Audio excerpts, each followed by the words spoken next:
and you don't know the demand. What about the new product? Well, the more radical the design of the new product, the better off you might be. Of course, if you haven't seen it coming, I'm just going to add these two functions.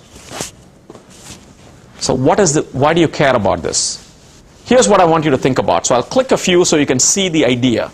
What I want to get you to think about is when companies are thinking about both the old products and the new products, and they start thinking about what designs are going to be offered, a funny thing happens. They no longer offer the best design, but they offer the optimum design. Optimum from what? From their perspective. So guess what happens? Why did we do all this? We did all this to save the world and make things more efficient, etc. Yet, the way it sort of unfolds, people don't have the incentive to give you the next best thing. They have the incentive to give you things that allow them to balance all of the risks associated with the old products with all of the upside with respect to the new product. So what do we learn from here? The first thing to note is that, I believe, I teach in the supply chain area, it's important to think about the supply chain effects of all of these regulations, how it affects distributors, how it affects manufacturers. Distributors could react by potentially building up stocks of the old product, and remember, the more of those stocks they have, the slower the adoption of new designs. Because what are they going to tell you? Hey, why pay for this thing? I can give it to you for 30% cheaper. Manufacturers anticipating that say, hey, look, I'm not going to gamble too much. I'm going to be a little careful. I'm not going to give you the best design. Of course, utilities, regulators, everybody is in on this game. And there are all these frictions in the market that unfold as product designs compete. So what happened in the US market? Just a couple of slides before I end. Watsco, this was the distributor who built up large stocks of Sear 10. The chairman was a Krannert alumnus. And so this is the company that really took a big bet, built up huge inventories. And if you ever follow up Watsco, Watsco is a really interesting company, by the way. It's a company with about $2 billion in sales. The corporate headquarters has 30 people. That's it. Okay? It basically just coordinates a large number of heating and cooling small mom and pop outfits. All they do is consolidate finance and consolidate purchasing. The rest of it is managed independently.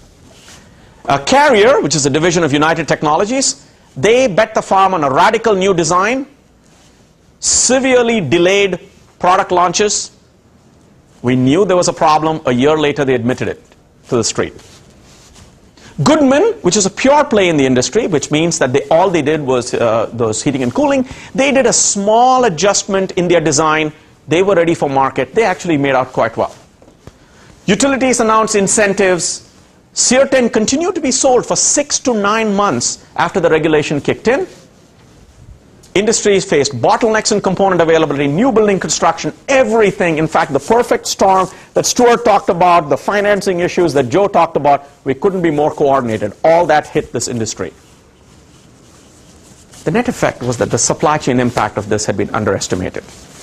Now, I talked to Paul Johnson, who's the Vice President of Supply Chain Management, about this. He said, hey, hold on. 2006 was just the starting act. Wait till 2010. So what happens in 2010? In 2010, the refrigerant being used basically is that production has to end, a new refrigerant has to come in. And I said, oh, that's fun, Paul, let's talk about it. He said, no, wait, there's more. 2010, the refrigerant that got introduced, 2011, that becomes illegal. Why? In Germany, they realized that what's good for protecting the ozone layer is bad for global warming potential. So what happened in Germany? The new terminology is GWP. What does the industry know about GWP compliant refrigerants? Nothing.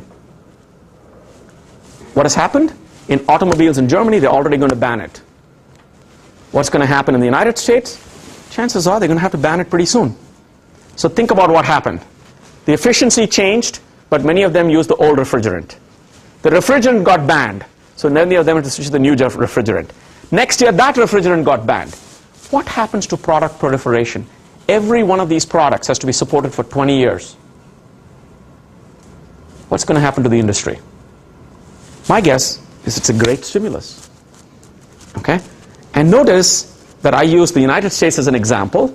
But every country is going to figure out what it's going to do regarding the environment. And every one of these technologies is going to result in new manufacturing. Now, one argument that I think is interesting, so if you are in a developed, mature economy and you say, hey, what's happening to manufacturing? Well, one of the things that we're hearing is manufacturing is moving back into the United States. People are shutting down manufacturing in China and moving it back to the United States for the simple reason that people in China don't want to do manufacturing. They want to do high finance, new media, nothing to do with manufacturing. One of the cheapest places to manufacture in many places, or many countries, is the United States. Why? Because you can hire and fire at will. And today, if you want to set up in Kokomo, Indiana, give me a card. I'll guarantee you, you'll get your facilities paid for, your employees paid for a while, free training, everything to create jobs.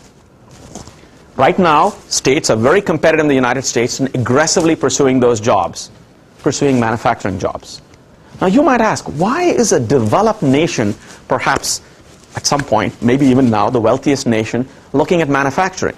Because one of the things to note is that manufacturing has a big multiplier effect.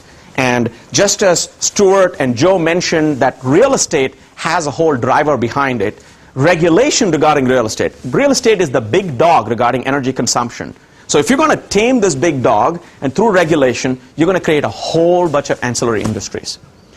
My guess is that the greater the uncertainty in demand and technology, the greater the reason to keep it closer to where you sell the product, because you can react faster. My argument is automobile manufacturing is entering a similar mode where we don't know what the energy source will be. Will it be hybrid? Will it be hydrogen? What will it be? There's a lot of uncertainty regarding electricity generation. Will it be solar? Will it be wind, etc.? What I want to leave you with is the thought that potentially there is a bright future, particularly if we start worrying about the environmental externality. So, thank you. Any questions?